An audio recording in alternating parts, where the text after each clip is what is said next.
রীতি মেনে আবারও নতুন রূপে সাজল আল্লাহর ঘর পবিত্র কাবা শরীফ। হিজরি নতুন বর্ষ 1448-এর সূচনা লগ্নেই পাল্টানো হয় কাবার গিলাফ। অংশ নেয় কারিগর ও প্রযুক্তিবিদদের বিশেষ একটি দল। এবার মোট 10 ধাপে পরিবর্তন করা হয় কিসওয়া নামে পরিচিত বিশেষ চাদর।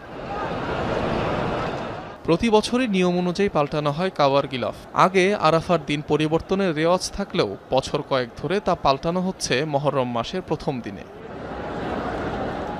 কিসওয়া মূলত বিশেষ ধরনের কালো কাপড়, যার উপর স্বর্ণাক্ষরে নকশা করা হয় কোরআনের আয়াত, আল্লাহর নাম ও গুণাবলী। ফুটিয়ে তোলা হয় বিভিন্ন নকশাও। এতে ব্যবহার করা হয় 825 কেজি রেশম, 60 কেজি বিশুদ্ধ রূপা ও 400 কেজি তুলা। সেলাইয়ে দরকার পড়ে 120 কেজি স্বর্ণমণ্ডিত রূপার সুতা।